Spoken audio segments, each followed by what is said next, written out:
আসসালামু আলাইকুম নবম ও দশম শ্রেণীর শিক্ষার্থীরা, আশা করি সবাই ভালো আছো। আজকে আমি তোমাদের সাথে আলোচনা করব কৃষি শিক্ষা দ্বিতীয় অধ্যায়ের নাম হচ্ছে ফসল উৎপাদনের জন্য জমি প্রস্তুতি। এই অধ্যায়ের যে সৃজনশীল আছে এবং বহু নির্বাচনী প্রশ্নগুলো নিয়ে আলোচনা করব। তো আমরা বেশি দেরি না করে আমরা ভিডিওটা শুরু করে দিই।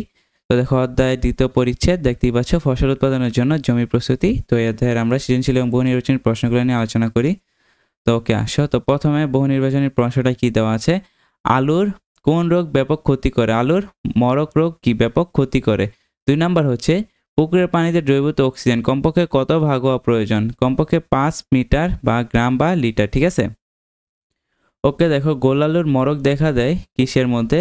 নিম্ন তাপমাত্রার কি ঘন কুয়াশায়। উত্তর হচ্ছে 1 এবং 2।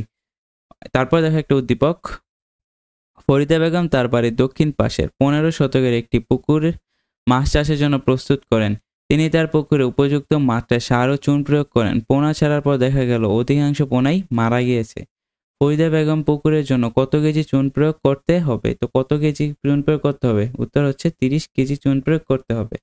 5 নাম্বার কি?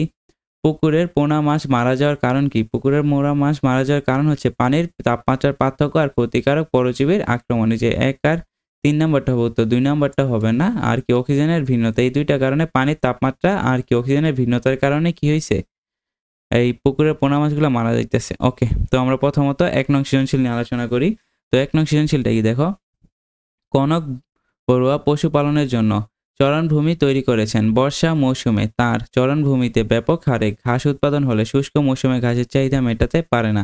এজন্য তার পশুগুলো সারা বছর প্রয়োজনীয় খাদ্যের জন্য কাঁচা ঘাসের সাথে উপযুক্ত সংরক্ষণের ব্যবস্থা করলেন। এরপর কনক বড়ুয়া তার প্রতিবেশীর অনেকের উক্ত পদ্ধতিতে গোখাদ্য সংরক্ষণে উদ্ভূত করলেন। ক নাম্বার হচ্ছে গোখাদ্য কাকে বলে? খ নাম্বার হচ্ছে দানা জাতীয় খাদ্য কিভাবে পশুর উৎপাদন বাড়ায়। তো গোখাদ্য কাকে বলে? গোখাদ্য বলতে যেগুলো গরু খায়, ঠিক আছে, অথবা কি গবাদি পশু যে খাদ্যগুলো খায়। গবাদি পশু যেসব খাদ্য আহার্য রূপে গ্রহণ করে এবং পরিপাক শোষণ বিপাকের মাধ্যমে দেহে শক্তি উৎপাদন করে তাকে গোখাদ্য বলে। খ নাম্বার হচ্ছে দানা জাতীয় খাদ্য কিভাবে পশুর উৎপাদন বাড়ায় ব্যাখ্যা করো। দেখো, যে খাদ্য কম পরিমাণ আঁশ এবং বেশি পরিমাণ শক্তি পাওয়া যায় তাকে দানাদার খাদ্য বলে।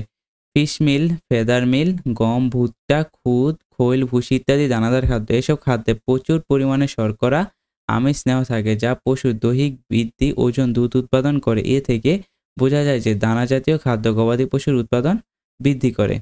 গ নাম্বার বলছে কনক বড়ুয়া গৃহীত পদ্ধতি তৈরির কৌশল ব্যাখ্যা করো। কনক বড়ুয়া সাইলেজ পদ্ধতিতে কাঁচা ঘাস সংরক্ষণ করেন। রসাল অবস্থায় ফুল আসার সময় সবুজ ও সতেজ ঘাসকে টুকরো করে কেটে সেগুলো বায়রোদী অবস্থায় সংরক্ষণ করাকে সাইলেজ বলে। বিভিন্ন ধরনের ঘাস দিয়ে সাইলেজ তৈরি করা হয়। ভুট্টা আলফা দিয়ে সাইলেজ উন্নত মানের হয়। ভুট্টা সাইলেজ গবাদি পশু বিশেষ করে দুধাল গাভীর জন্য অত্যন্ত উপকারী। ভুট্টা সাইলেজ বেশি পরিমাণে শক্তি উৎপাদন থাকে। তারপর দেখো উদ্দীপকের কনক বড়ুয়া কি করছেন।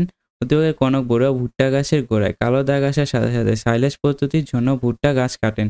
এ সময় ভুট্টা গাছে শুষ্ক পদার্থের পরিমাণ 30 থেকে 35% হয়। ভুট্টা গাছগুলোকে ভূমি থেকে 10 থেকে 12 সেন্টিমিটার উঁচুতে কাটেন। এরপর এগুলোকে কেটে টুকরা করেন।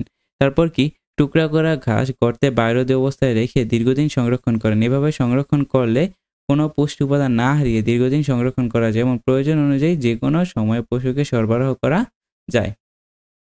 ক নাম্বার হচ্ছে কনক বড়ুয়া কার্যক্রমটি মূল্যায়ন করো। ওকে, কনক বড়ুয়া কি কি করছে দেখো। গ নাম্বার, উদ্দীপকের কনক বড়ুয়া কার্যক্রমটি সঠিক এবং সুদূর প্রসারী ছিল। খরা মৌসুমে মাটিতে রসের পরিমাণ কম থাকায় ঘাসের উৎপাদন কমে আসে। ফলে গবাদি পশুকে শুকনো খড় জাতীয় খাদ্যের উপর নির্ভর করতে হয়। যে সময়ে খাদ্যের অভাব কনক বড়ুয়ার গবাদি পশুর মাংস ও দুধের উৎপাদন কমে যেত এবং পশুগুলো দুর্বল হয়ে পড়ত, সেই সময় তার ব্যবস্থাপনাটি খুবই কার্যকর ছিল। বর্ষা মৌসুমে উৎপাদিত অতিরিক্ত ঘাসগুলোর সঠিক ব্যবহার তিনি তার পদক্ষেপটির মাধ্যমে করতে পেরেছেন। সুতরাং যারা কৃষিকাজের সাথে জড়িত তাদের সবার উচিত এভাবে বর্ষা মৌসুমে উৎপাদিত অতিরিক্ত ঘাস সাইলেজ ও হে তৈরির মাধ্যমে সংরক্ষণের ব্যবস্থা করা।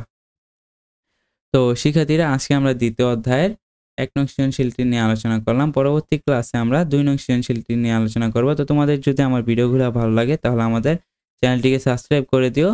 আর যদি একটা কমেন্ট করে দিও যেন তোমাদের কমেন্টগুলো আমি পড়তে পারি এবং রিপ্লাই দিতে পারি, অথবা তোমাদের যদি অন্য কোথাও সমস্যা থাকে তাহলে আমাকে কমেন্টে জানিয়ে দিও। আজকে ভিডিওটি এ পর্যন্তই ছিল। আল্লাহ হাফেজ।